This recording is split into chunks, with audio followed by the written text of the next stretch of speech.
New video time. Alright. Hey guys, jacobcdefgh here, and let's just jump straight into it. This is how I organize my life in university. For those of you that don't know me, I'm jacobcdef. I'm a second year student at the National University of Singapore. I'm studying business and computer science. So let me just start by preempting the one question I know that you might have after watching this video, and that would be, why is your productivity system so overkill? So my answer to that is that uni is just so much more self-directed than junior college, and junior college is already such a step apart from secondary school as well. So I felt that I had to take charge of my own university journey, my own learning, and just sort of find a way to stay on track. And that's why I have this system that I will try to explain in greater detail in the coming minutes. My organization system is essentially split into 3 different layers: a 5-year plan, a semesterly plan, and then a weekly plan. And let's just dive straight into it.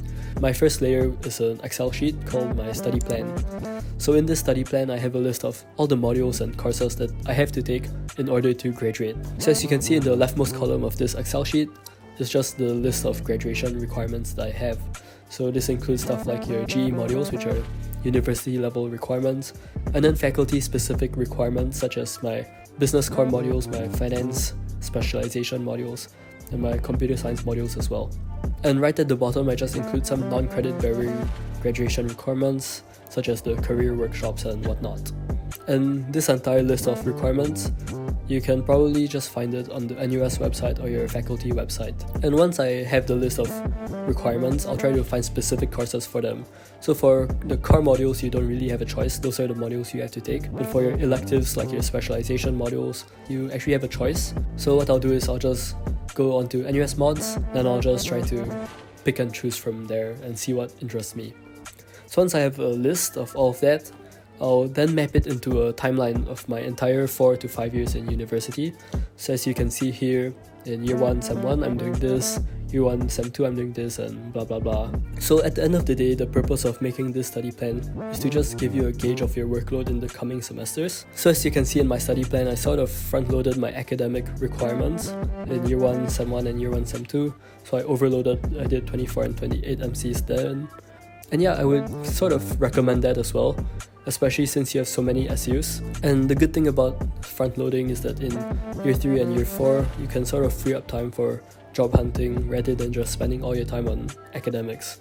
Finding a job is sort of the end goal for most people when they come into university, so I'd really try to free up more time in my year 3 and year 4 for that purpose exactly. And yeah, just some final comments about this study plan. It will definitely change over time as your interests change, and maybe you want to change your faculty, change your degree. And when it comes to that, just make more study plans. So I've only been in school for about 18 months, but I've made like probably 18 different study plans as well. So yeah, really just, it's a rather enjoyable process, I would say. And obviously these arrangements, they aren't just haphazard or by vibes. So you have to look at the prerequisite trees, which are on NUS mods, and you just plan it. And now let's go on to my second level of organization, which is also another spreadsheet, but this time it's on Google Sheets. So the problem I faced was that there are so many modules to keep track of, and each module has different requirements. So what I started to do was I made a Google Sheet, and I'll make one tab in the Google Sheet for each module I'm taking every semester. And then for each module, I'll just list out everything that I have to do. So this is on a weekly basis at first, so each week will be one row. Then I'll have multiple columns. So for example, the first one will be pre-studying, so that means I have to read the lecture slides before the lectures. Then I have to attend the lectures, I have to do the tutorials, I have to attend the tutorials. Then I have to submit whatever graded quiz or assignment there is. That's for like regular semester operations. Then when it comes to midterms and finals, I'll just spam information and all the resources I have. So I'll list out every practice paper, every chapter of notes I have to read or make notes for. Then I will just see how from there. So I think this is really useful because it gives me a really bird's eye view of everything I have to do for one module. And this thing is like a macro to-do list, it's an overall to-do list. Every time I complete something, I'll just fill it green, or if I miss it, like if I don't attend a lecture, I'll just make it yellow or red. I think in NUS it's really easy to be carried away with sort of CCAs and other extracurricular commitments, like maybe your hall, your RCs, and other projects that you're doing. For me, I have definitely missed some lectures or tutorials in the past, and then I'll have to catch up on it later on. So what I'll do is I'll just fill it red, and then when I look back on this Excel sheet, I'll be like, oh, this is something I need to catch up on. So it's really just in your face that there's a backlog that you have to fill, and it's really helpful for me in visualizing everything I have to do. Just some caveats once again. Obviously, not every module is run the same. There are different profs, different module coordinators, so the tab for each sheet will look different. So what I do is on the first week of school, in week 1 or week 0, I'll open all the course sites on Canvas. I'll just look through all of them, see what the weekly flow is like, then I'll try to make the schedule from there. And obviously, in week 1, week 2, week 3, this is something that you have to iterate a bit. But after maybe week 3, week 4, the structure of the Excel sheet shouldn't change so much. So it's just a matter of putting in the work to make the boxes green. And trust me, when everything is green, it's a really satisfying feeling. And now moving on to my final layer of organization is my daily organizations, which is just a weekly to-do list. And of course, this is pen and paper. I just like writing, and I don't want to forget how to write legibly, which is actually a really real concern. The weapon of choice will be a Term 1917.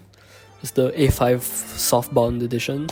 I just really like it because it's light, it can bend a bit, which is very useful, and I think most importantly is that it can sort of open flat, so the hardbound one can't open flat, and it makes it really painful to write on both sides, but that's not a problem with this one. So how I use this is that every week on say Sunday or maybe Monday even, I'll just write down everything that I have to do. For example, on the right, I'll list out all the lectures I have to do or all the lecture videos I'll have to watch, and I'll also include some meetings or training sessions or events as well. On the left is my daily schedule, so on the Sunday or Monday, I'll port over all the pre-studying things from my Google Sheet Excel all the way to my daily to-do list for Monday. Then from then, I'll just start ticking things off and adding to-dos as I go along. Then once I'm done with it, I'll just put a cross through it, and it's just a really visual way to tell me I'm done.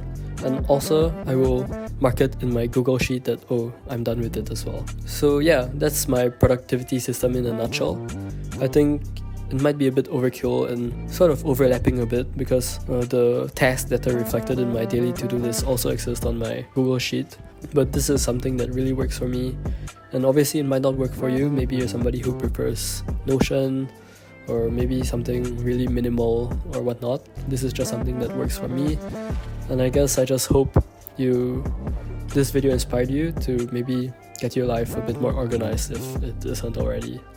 So yeah, cheers, see ya.